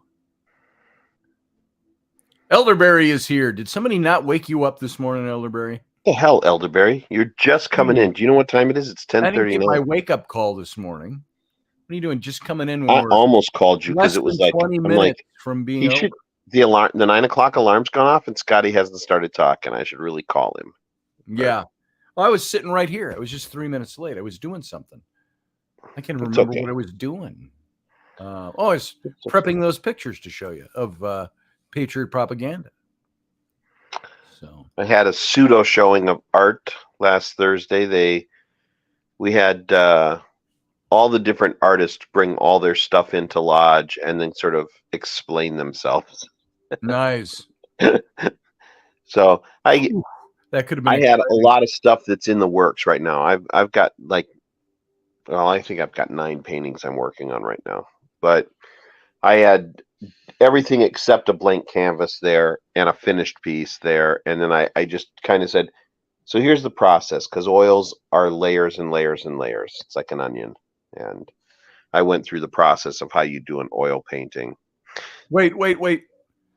One thing, Elderberry, I'm going to talk to you like I just talked to my daughter earlier. Hi, Steph. I seen you in my dreams last night. Where the hell did you learn to speak English? I saw you. You in my dreams? I seen you in my dreams. I saw you in my dreams. Come on. You're an older guy. You gotta teach the young generation how to talk right. That's like saying I like to write so I can speak real good. Reading learned me how to speak real good. Yep. So there you go. You am smart. It's improperly used there, Elderberry. I got on my daughter for using don't instead of doesn't. So I'm going to get on you about using seen instead of saw. Jesus. Do you know what Star Trek that's from? Which one? You am smart. You am smart. You will make us strong. You will make us go. You will make us strong now. Jordy, you will make us go. The Pack Lids. Yep. That was the name of the race, the Pack Lids. And there was a lot of people that were grumbling about it. You couldn't make that episode today. But some people grumbled about it 30 years ago when it came out. Pack Lids, they were an alien race, and they made them look rather Down syndrome. And but they were really smart underneath it. But they talked that way. You will help fix our ship. You will make us go again. You will make us strong. And people were like, oh, you can't do that. So, yeah, you remember that, Sandra? You're a Star Trek fan. So, the Pack Lids. So, yeah. So, what do you think? Are they going to make a series out of the Titan? Because the Legend series? You know, that's a possibility. And it gives them a lot of leeway to do different stuff. Discovery's going away. I've been looking at all the YouTubes this week. Season. Yeah, they're going to go away. They're talking about doing Starfleet Academy, but pardon me, it sounds like it's going to be set in that time period of Discovery, so they can still do new stuff. I can one up Elderberry, by the way. Steph, I saw you in my dreams the other day. I forgot to tell you about this. You were making me a sandwich. It was an amazing dream. You were really good at it too. Should have seen the way you wiped the mayo on the bread, and then licked the knife, and you got a little on your cheek, a little mayo on your cheek. And then you threw ham on there, and you threw lettuce and cheese and whatever else you want. And you go, here's your sandwich. And I said, why, thank you, Steph. So you were in my dreams too. Go ahead, Dave. I don't even know how to go on. You're right, Joe Sapiens. Star Trek was an exploration of the human condition as much as it was an exploration of outer space. Yep. And I love those old shows still. Steph, I'll bet it was creamy. Oh, the creamiest. On squishy white Wonder Bread. I think I'm going to make huevos rancheros for breakfast this morning. Huevos rancheros. Ranch eggs? You can make ranch eggs? We do that too. We make scrambled eggs and we pour ranch dressing all over them. Huevos rancheros is what we call it. Yeah. I'm going to do some beef burritos and put a couple of eggs on top with some hot sauce. See you, Sandra. What time is it there? It's like 4 in the afternoon, almost 5 in the afternoon there in England, Sandra. So if you see Wendy, ta-ta, Sandra. Ta-ta. She's got a couple of minutes. Ta-ta. Our reservoirs, our feet are stained. Roddenberry pitched the original series as Wagon Train to the Stars. Yes, he did, Field Guy. And that's the tone he wanted it to take. Steph says, speaking of sexy food, I'm making beef stroganoff. Oh, just the word stroganoff. I'm doing a beef stew for dinner tonight. Stroganoff, is that a like a Russian dish originally? Stroganoff. Yes, it is. And I'm doing what I call my Sherwood stew. Stool. This is my Sherwood stool. It's kind of belly, but it's got a good texture. I use oak leaves. So, speaking of sexy food, she says, yes, I'd love to try your beef stroganoff. Wink, wink, nudge, nudge. No, I don't think that was a euphemism. Ba-dum-pum. So you can see there's Joe Sapiens. There's a definitively different tone between my show and Wayne Steiger's show on Sunday morning. Yeah. But some mornings we get into it over here. But today he probably has content. Frivolous stuff. Hey, you're here. So didn't stop you from calling up. It never stops me on Sunday. Sunday is a let loose kind of day. It's a day where if we want to get into it, we get into it because we do it the rest of the week. So, yeah. Scott Allen says, I'm a booty guy. Now, are you lagged? Are you listening to the show from the beginning and you're a different point that you're just catching that part of the conversation? I'm a booty guy. Small, real boobs are better than big, fake boobs any day. Well, I would agree with that. I agree with that totally, 100%. And the small of the back, that little curvature as the back comes down and does that little S. That's the artist in me. About? A woman's back. Yeah. It's kind of like the F, the F cut in a violin. Yes. I like that part of my wife's back. I like on a woman, I like the hip. If you take the pelvis, you go all the way down to the vajayjay, up a little higher than that. That area of the line of the bone that comes down, I love that area on a woman. I would always the small of the back that makes a little triangle. TMI, little triangle there. But I would nibble on that on Rainey, and it makes her giggle and laugh, and so she would hit me all the time. Don't that? And so I said, science tickles. This is for science. So, so we had that. We were going to make that into a shirt 15 years ago. Science tickles. So X-rated Sundays, says Matt. No, that ain't X-rated, Matthew. And now I can hear Rowan again going, ew, gross. That's a soft R. It's X-rated only if we get a little too far gone with it. So, because it'd be totally PG rated if we were talking about the vajayjay in a scientific way. Yeah. I'd like to see a scientist do that, the vajayjay. And I saw a comedian, and he looks like a Zowie Hawass type, and he'd wear like an Indiana Jones fedora knockoff, and he would go to Egypt, and he'd do good stuff, he'd present good history, but he had the head of the Ministry of Antiquities there, and he was talking to him, and he says, so the pyramids, and he's British, he says, the pyramids, he says, they're kind of inverted vajayjays, right? And the head of the Ministry of Antiquities said, what? They are what? And he says, the vajayjay, only upside down. And he was like, I don't think he wanted to qualify it. He probably got it eventually, but he didn't want to qualify that statement. And he's like, why am I talking to you? Yeah, but just because you have a camera doesn't mean you're worthy of my conversation. That's right. And he was doing granted, he did real history stuff, but he was also doing comedy. He was laced with comedy. And so it was good stuff. I'm a fan of the topic. What, the vajayjay, Elvis?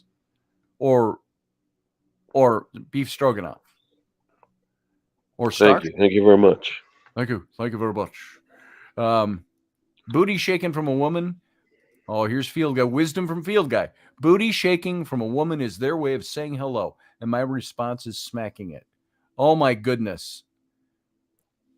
You sound like a sexist would say. Gutfeld. Every now and then he comes out with some really sexist statement, and then the big sign comes up and a voice goes, a sexist would say. A pair of tight I don't condone this, but some people do. A pair of tight jeans on a guy is an attention getter. Unless you're 350 pounds of fat and you're wearing your tight jeans that are like 38s in the waist. Look at this. That's how the Bee Gees got their sound. They just wore really tight satin pants. It's the way I walk in a minute. I don't even know the sound. Staying alive, staying alive. I can't even do falsetto this morning. Bad voice. Just barely. Tight pants. Yeah, my pants aren't tight enough. We're all sexist, though. Well, that's true, Field Guy. To a certain extent, we're all sexist. It's all whether or not we voice that. I voice it all the time. So, Scotty Roberts, making sexism normal again. I saw a T-shirt. It said, make eggs affordable again. With mega hat. Make eggs affordable again. Oh, they're not quite that bad, but it is crazy how they've gone from like 98 cents a carton to $9 a carton. Yeah. It's not all that bad. It's like the grocers went, decimal points, but in the wrong place for 20 years. Yep. Joe Sapien says, I can't wear skinny jeans. They crush my berries. That's what we're talking about, Joe. There's nothing like wearing a pair of skinny, tight jeans. You go, look at this. I squeezed into these skinny, tight jeans. I don't even understand the look. I think the look is awful. And it's like sorry, ladies and sensitive ears, your nuts kind of stick out. And because it's so tight, it smashes all your junk. And it kind of goes on the tight jeans, and there's a nut over here and a nut over here. And you're like, you can see it perfectly. Yeah. Like maybe that's the point, I guess. I don't know. I don't find that attractive. And I certainly don't find it comfortable. I say cod pieces should come back in. Just put them back in. Let's just go back to tights. They're at least more comfortable because they're stretchy in all directions. It's one thing I will say about dressing up at the festival.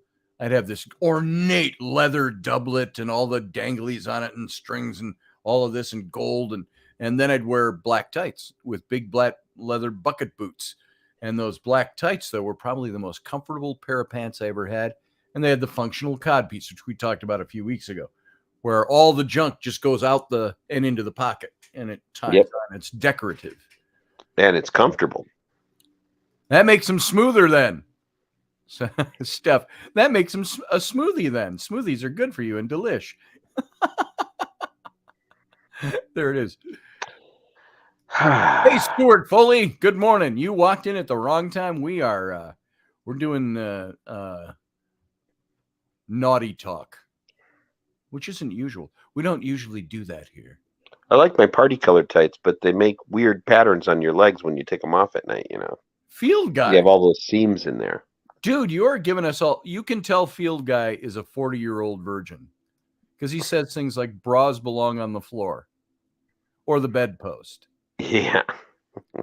That's from our resident 40-year-old virgin, Field Guy. Yeah, see, that just tells me you're dating women that are too old. They need to wear a bra. That's just. That's right. Yeah, bras are okay. I'm okay with them. Joe Sapien said, I'm hairy as a Bigfoot too. Imagine me wearing a Speedo. It's a bad idea. Why put that picture in my head? Why would you do that to me, man? Oh man, that makes you want to go to AI and say, show me a picture of a Bigfoot in a Speedo. So years ago, I'm out in Hollywood.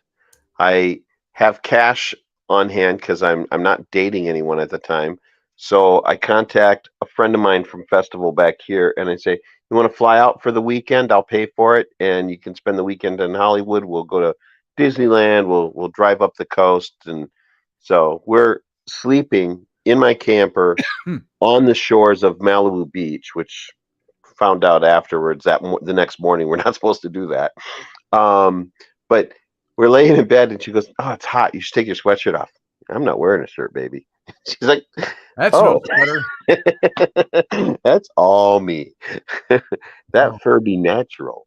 You gotta shave your sweater off. I saw a picture on the internet yesterday of a guy at a football game or a baseball game or something. He's sitting next to his girlfriend. He's shirtless, and they've shaved the number 3 into his back. Oh my God. Guys, I just did an AI piece looking Sasquatch in a Speedo was all I put. I think they misinterpreted my meaning. Look at this. Look at this, folks. I'm going to share my screen. Let's see. Where is it? Present. What did you put in? Let's find it. Hold on a second.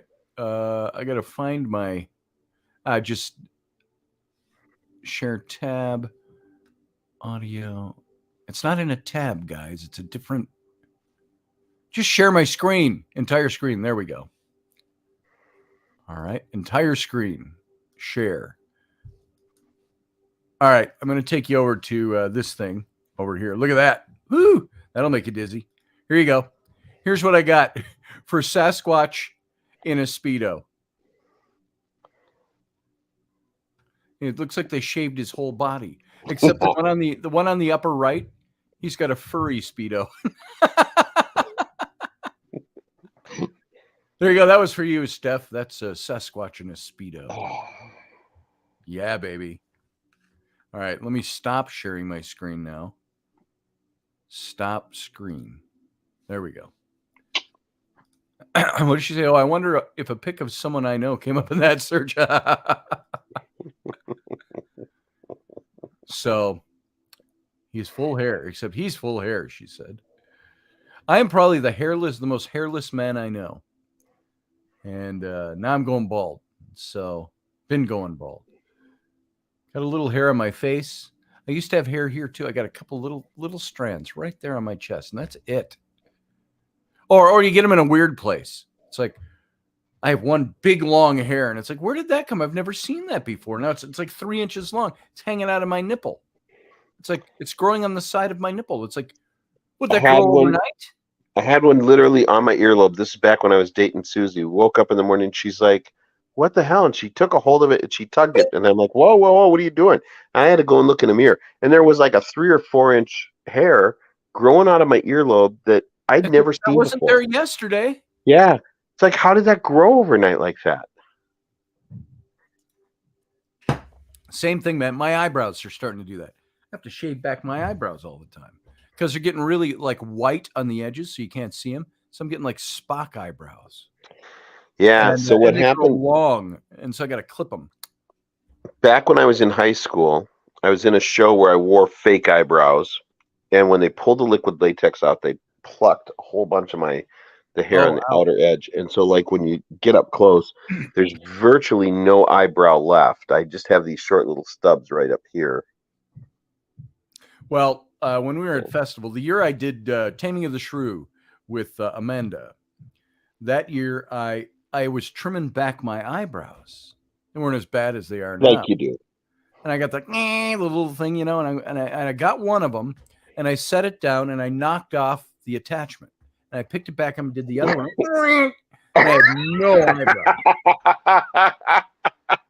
And I remember it was press day at festival. It wasn't quite festival yet. It was, what is that, a couple weeks out from fest opening. They do the press day for the schools and stuff, and the press. And I was lacking an eyebrow. I had to draw it in.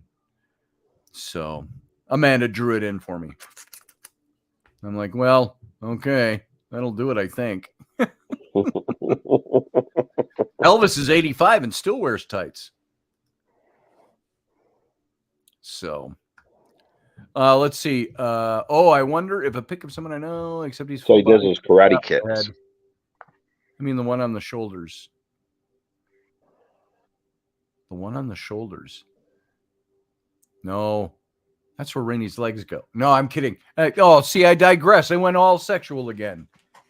So look at that. It's 10:59. I don't even have time to recover from that and make this a wholesome show again. Yeah. So, folks, it is 10:59 and 17 seconds. So we got about 45 seconds and we're out of here. So thanks for being here today to hear a show about absolutely effing nothing. I didn't want to leave. Absolutely. Absolutely. We were about a little nothing emo AF today. And just talk. So, Uncle Dave, thanks for being here, brother. See you tomorrow night. Go up and tickle little emo and put a smile on her face. I'll do it. See you later. And everybody else, we're out of here. It's the end of the show. It's Sunday. You go enjoy your Sunday. We're gonna have. I've got some weird scheduling going on this week, so I may or may not. I got to figure out my show schedule this week. But we'll be back here tomorrow night at 9 p.m. Central, 10 p.m. Eastern, and for Intrepid Radio. Don't know what we're talking about yet, but it's sure to be something you'll enjoy. And not as free for all as Sundays. So I want to thank you all for being here, and I want to wish you the very best Sunday and the rest of your day. Live long and prosper.